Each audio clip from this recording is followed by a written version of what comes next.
Top 6 actors Jack Elam hated the most. Jack Elam was born on November 13, 1920, in the small town of Miami, Arizona, a place that looked straight out of an old Western before Westerns were even a thing. But Elam's early life wasn't the romantic cowboy story you might imagine. As a kid, he accidentally got stabbed in the eye with a pencil during a fight at school. The injury left him partially blind and gave him that unforgettable off-centered gaze that would later define his Hollywood image. And maybe that's where the fire started. Jack learned early that if people were going to stare, he might as well give them a reason. He wasn't born into fame or money or glamour. He clawed his way up, from bookkeeping jobs to low-budget film sets, until one day, that crazy eye became his ticket into Hollywood villainy. But the truth is, behind that crooked grin was a man who remembered everything. Every insult, every slight, every fake smile on a movie set. And once Jack Elam decided he didn't like you, you were done. So today, we're diving deep into the 6 actors Jack Elam reportedly couldn't stand. Whether it was jealousy, betrayal, or just plain ego clashes, these stories reveal the darker side of one of Hollywood's most unpredictable stars. And first on that list, someone you'd never expect, a man Elam admired until he didn't. John Wayne was the face of the American Western, towering, commanding, a living legend by the time Jack Elam even started getting steady work. But behind the camera, Wayne's ego was the size of Texas, and Elam didn't take kindly to anyone who acted like they owned the prairie. Rumor has it their first encounter didn't go smoothly. Wayne reportedly brushed off Elam on set, calling him that bug-eyed sidekick. To Jack, that wasn't just an insult, it was a scar. He never forgot humiliation. Elam had spent years trying to be taken seriously, not just as a comic villain or background outlaw. But when you're standing next to the Duke, you're either in his shadow or you're invisible. And Jack, he hated being invisible.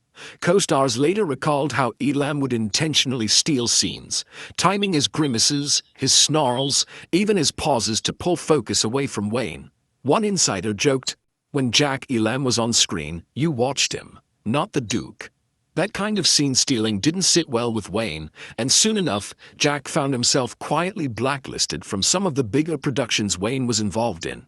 He didn't talk about it much, but friends said he kept a quiet resentment toward Hollywood royalty. Not just because of John Wayne, but because of everything Wayne represented. Power, politics, control. Elam was a rebel in an industry built on obedience, and that rebellion would soon lead him into even bigger clashes. Ones that didn't just bruise egos, but almost ended careers. But that's coming next. Lee Van Cleef was the kind of man Hollywood didn't create. It discovered sharp features, ice-cold stare, the face of danger wrapped in quiet confidence. When Jack Elam first met Lee, it was like looking into a mirror. Not a friendly one, but the kind that shows you what you could have been if things had gone just a little differently. Both men were built from the same gritty mold.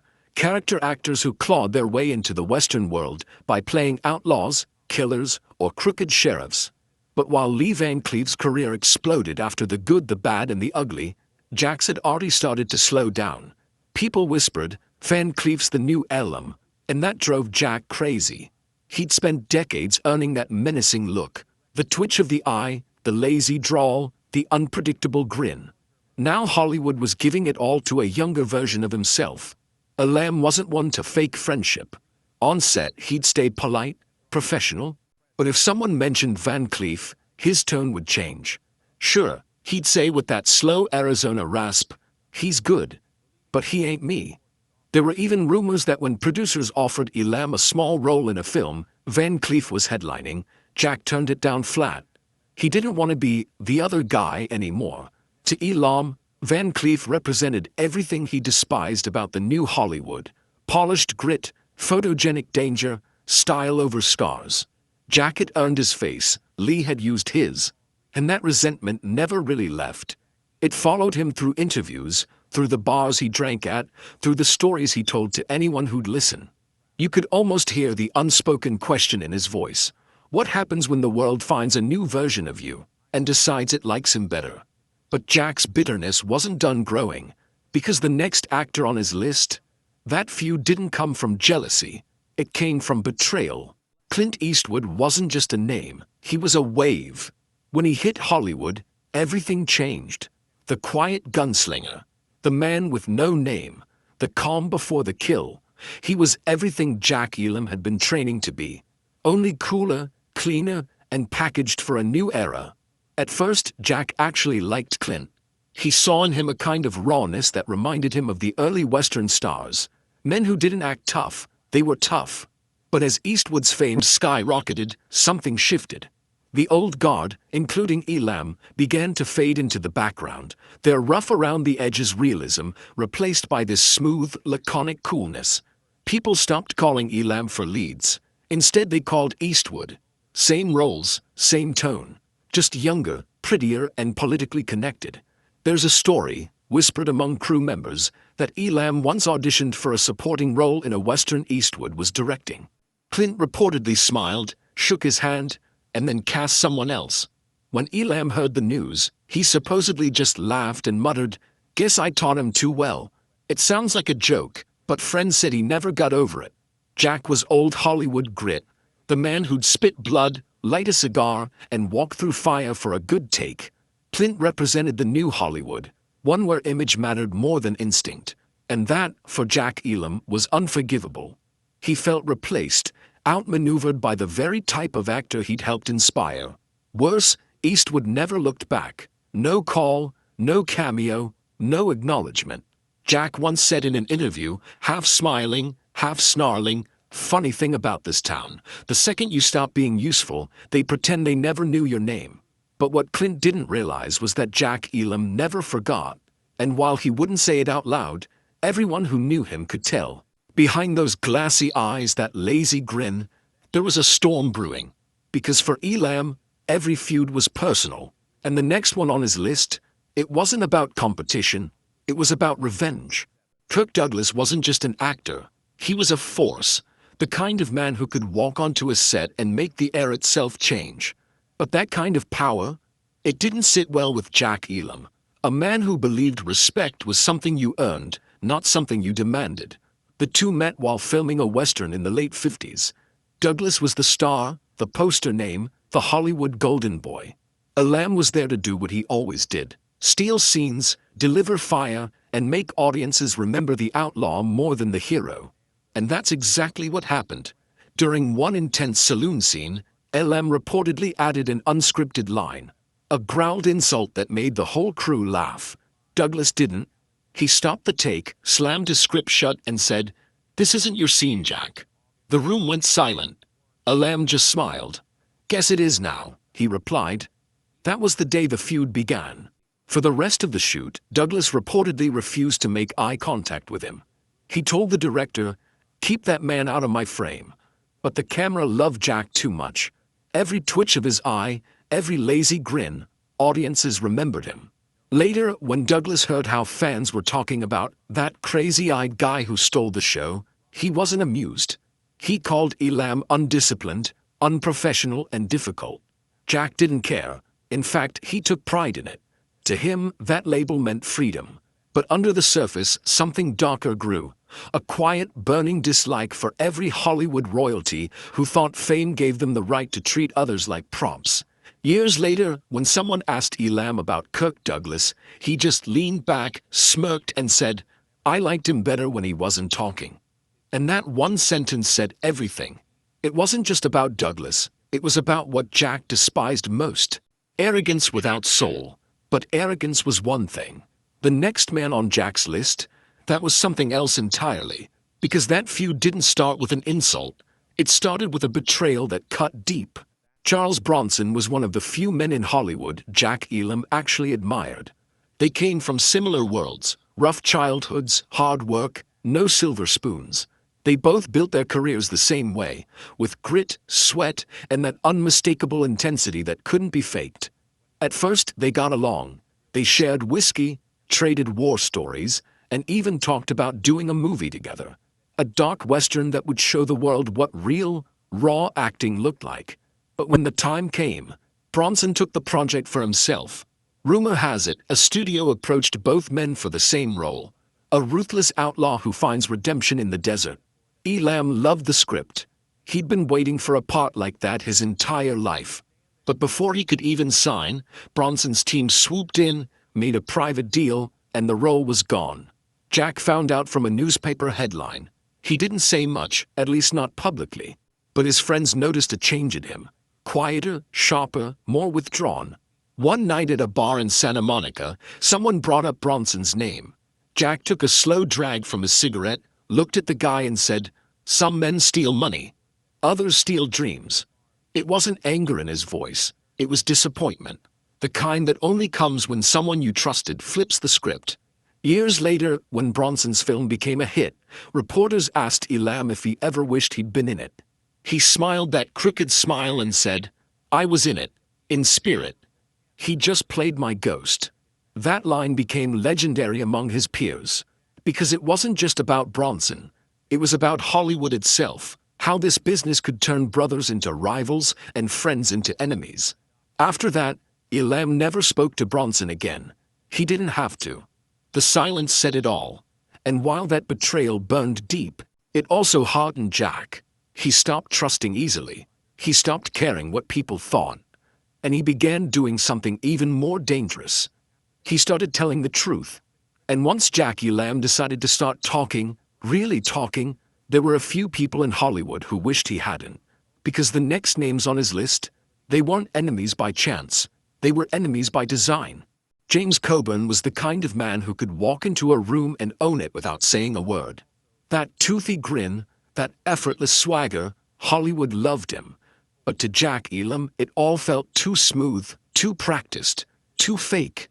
They first met in the mid-60s on a Western shoot in New Mexico. Coburn was the star, tall, tanned, and charming. Elam was cast as another one of those unpredictable outlaws he'd perfected over the years. At first, it was all laughs.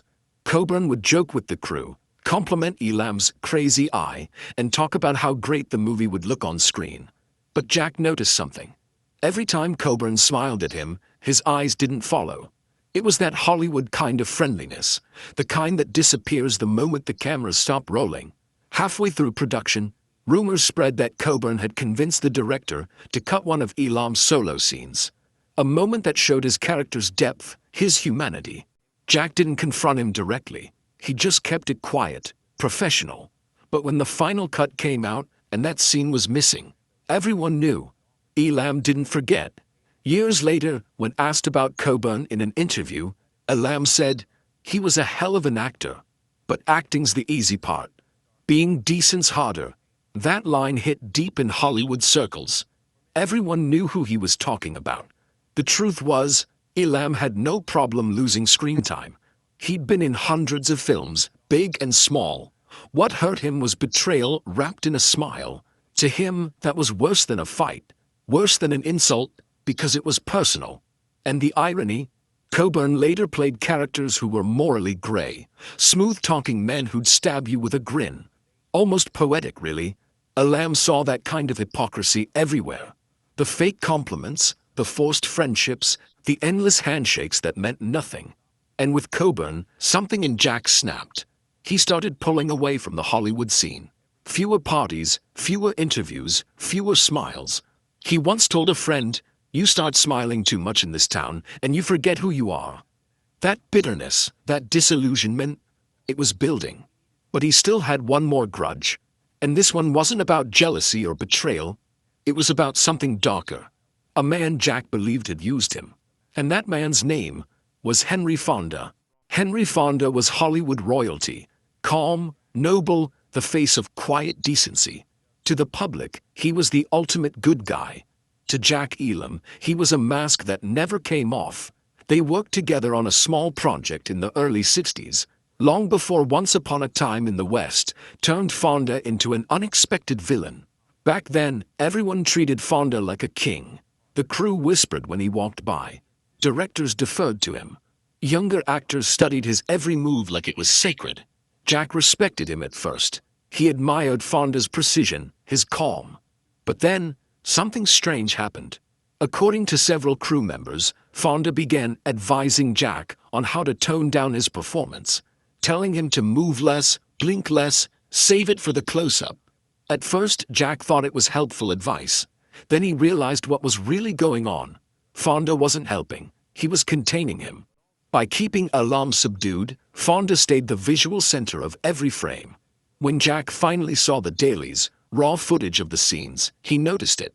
Fonda perfectly framed, perfectly lit, while Jack faded into the shadows. He never forgot that feeling, being strategically dimmed. In an interview years later, Elam said something cryptic. "The nicest men in Hollywood are the ones you should watch closest. They'll kill your scene with kindness." Everyone thought he was being poetic, but those who knew him understood. That line was about Henry Fonda. Fonda's quiet power had left a mark on him, not because he yelled or insulted or betrayed, but because he played the game better. He understood that in Hollywood, control didn't come from aggression. It came from subtlety, from smiles, from suggestions. And Jack Elam hated that kind of power more than anything. He respected men who were loud, messy, even cruel. At least they were honest about it.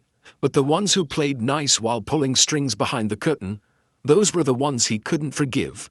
When Henry Fonda died in 1982, a journalist asked Jack for a comment. He just looked at the camera and said, "He was great at pretending." Maybe that's why he was a star. And that's the essence of Jack Elam. A man who saw through Hollywood's illusions and refused to bow to them. He wasn't perfect. He was rough, difficult, sometimes his own worst enemy. But at least he was real. And that's what made his grudges so raw. They weren't just gossip. They were the scars of a man who lived in a world built on performance and never learned how to fake it. But as much as Jack Elam hated others, there's one final truth, one twist, that might just change how you see all of this. Because when the lights faded and the story stopped rolling, there was still one person Jack Elam hated more than anyone else, and that was himself.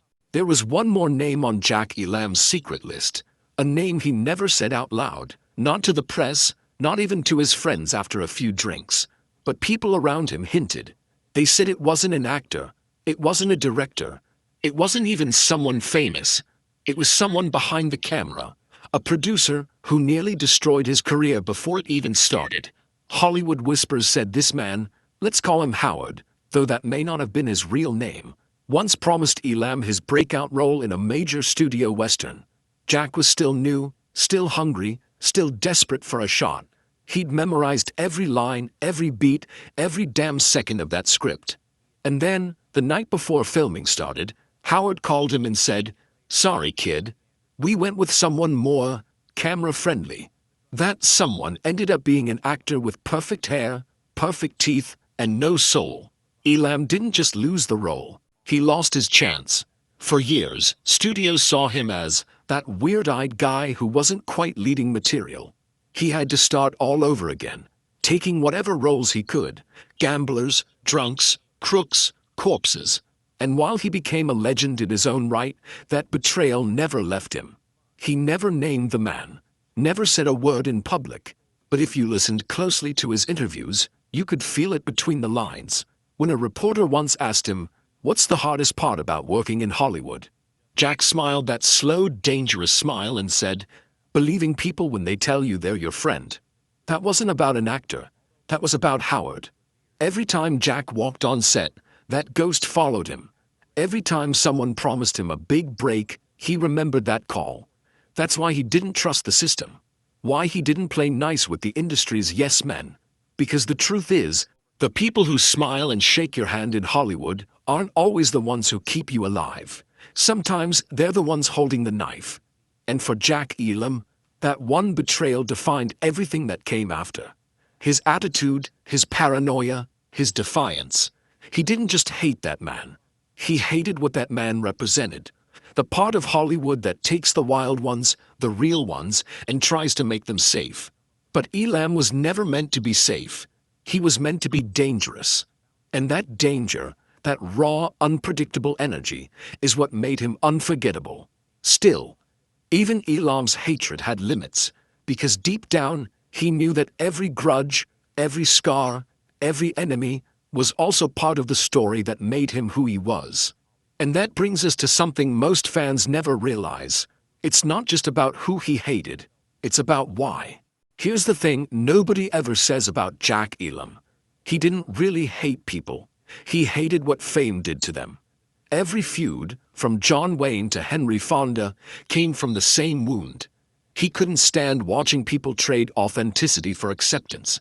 He saw it every day. Actors who started raw, hungry, honest, and turned into plastic versions of themselves just to stay relevant. And Jack? He refused. He wasn't there to look perfect. He was there to feel real. That's why audiences connected to him. Even when he played the villain, you believed him. You felt like you knew that man. Not because he was acting, but because he was living it. In private moments, friends said Elam could be gentle, funny, even philosophical.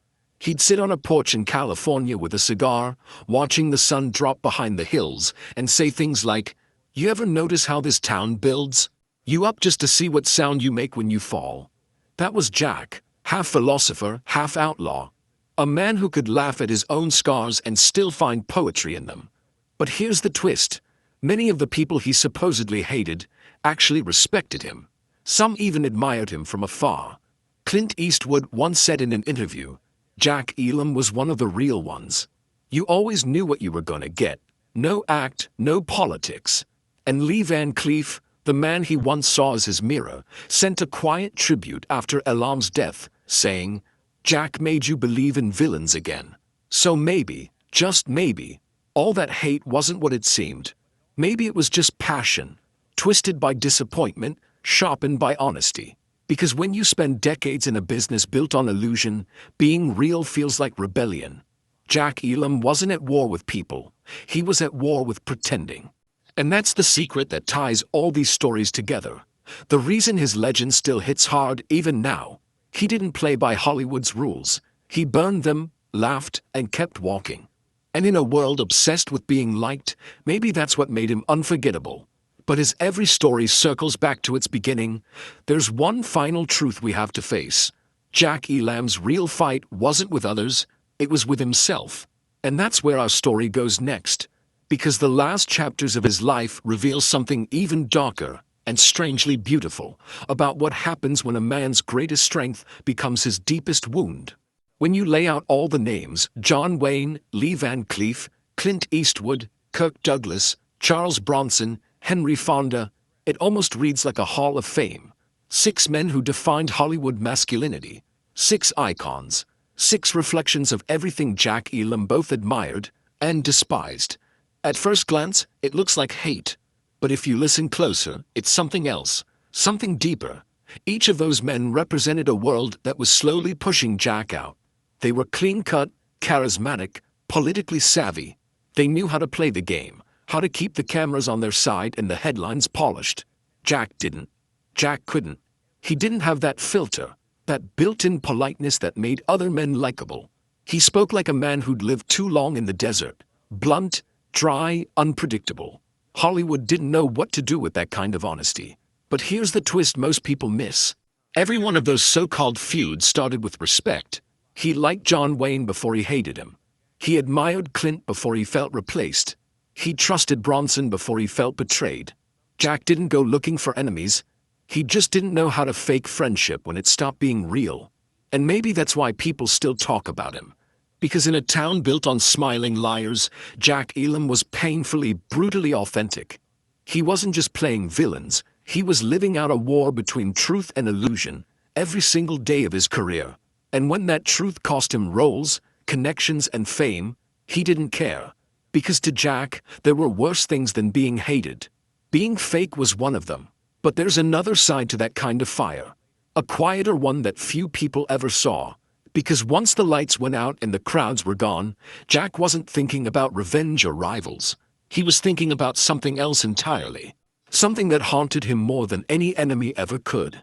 You see, the truth nobody wanted to admit, not the studios, not his co-stars, not even his fans, was that Jack Elam's greatest enemy wasn't any actor, director, or producer. It was himself. Behind the growl, the humor, the swagger, there was a man who never truly believed he belonged. Hollywood had taken the broken kid from Arizona, given him fame, money, recognition, but deep down, he still felt like that boy who got stabbed in the eye and laughed at by other kids. He spent his whole career trying to prove he was more than the weird-eyed villain. And no matter how many movies he made or how many fans he earned, part of him never felt enough. That's the tragedy of Jack Elam. He built an entire legacy from a wound he never healed. He'd joke about it in interviews. "That eye made me a star," he'd say. "Guess I should thank whoever jabbed that pencil." People laughed. But if you watched closely, there was always a flicker, a moment where the grin didn't reach his eyes. He hated the system, yes. He hated betrayal, arrogance, phoniness. But what really aided him was the part of himself that couldn't let go of any of it. The part that replayed old grudges like movie reels. The part that kept his pain sharp, because it was the only thing that still felt real. That's why he could never fully make peace. Because hate, for Jack Elam, wasn't just emotion. It was fuel. It was identity. It was survival. He once told a friend, half drunk, half honest, "I made a career out of bad guys because I knew how they felt. They weren't evil. They were just tired of pretending they weren't angry." That line, that's Jack. Raw, honest, tragic. A man who understood villains because he'd been fighting one inside himself his whole life. And that's where the story starts to hurt. Because once you realize that, the feud stopped being about Hollywood and start being about humanity. When Jack Elam died in 2003, Hollywood called him a character actor. But that word never really fit him. He wasn't a character. He was the character. He didn't act, he became. Every line, every squint, every offbeat smirk came from somewhere real. From years of rejection, survival, and fire. And maybe that's why his legacy endures. Because authenticity never goes out of style. In a world obsessed with filters and followers, Jack Elam reminds us of something we've almost forgotten. You don't have to be perfect to be unforgettable. You just have to be real. Today, people still share his clips, that twitching eye, that lazy grin, without realizing what they're seeing. They're watching a man who turned his pain into power, who took everything the world mocked about him, and made it his trademark. That's the real story behind all the hate. It was never about revenge. It was about identity. About a man who refused to let the industry define him, even when it tried to. And maybe, when we look back on Jack Elam, that's the lesson hiding underneath the smoke and gunpowder. Every villain has a reason. Every feud has a story. And sometimes, the people who seem the most dangerous are just the ones who got hurt the hardest. Jack Elam wasn't perfect. He was complicated, chaotic, brilliant, and absolutely unforgettable. He didn't play the hero. He didn't need to. Because in a town full of actors, Jack Elam was something rarer. He was real. And that's why, decades later, people still can't look away.